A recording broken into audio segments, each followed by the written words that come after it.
এখন গাঁৱত এজন খেতিয়ক আছিল।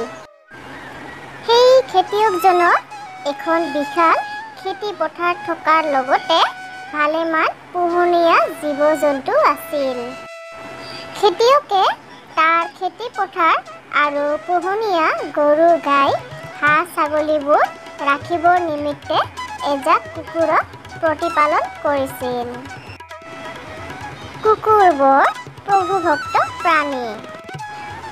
মালিকৰ ঘৰত সিহঁতে নিজৰ সন্তানৰ দৰে মালিকৰ নিৰ্দেশ মানিছিল। এনেকৈ বহু বছৰ অতিক্ৰম কৰাৰ অন্তত এবাৰ তাত প্ৰলয়ংকৰী বানপানী হ'ল। বানপানীত খেতিয়কজনৰ খেতি পথাৰ হাঁহ কুকুৰাবোৰ শেষ হৈ গৈছিল। ফলত সি বহুদিন অনাহাৰে দিন পাৰ কৰিব লগা হৈছিল। কাৰণ খেতিয়কজনৰ ঘৰত কোনো খোৱা বস্তু নাছিল।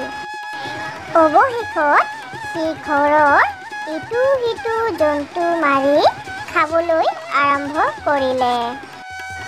প্ৰথমতে ছাগলীবোৰ, তাৰ পিছত ভেড়া ছাগলী। এদিন মন যোৱাত গৰু এটাও মাৰি ভগাই খাই পেলালে।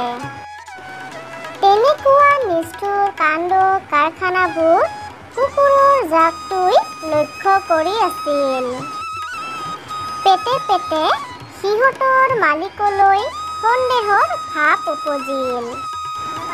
সেইকাৰণে এদিন সিহঁতে একগোট হৈ আলোচনা কৰিলে যে যিজন মালিকে নিজৰ স্বাৰ্থৰ বাবে নিজৰ পুত্ৰৰ দৰে জন্তুক বধ কৰিব পাৰে, সি আমাক বধ কৰাটো বৰ টান কথা নহয়।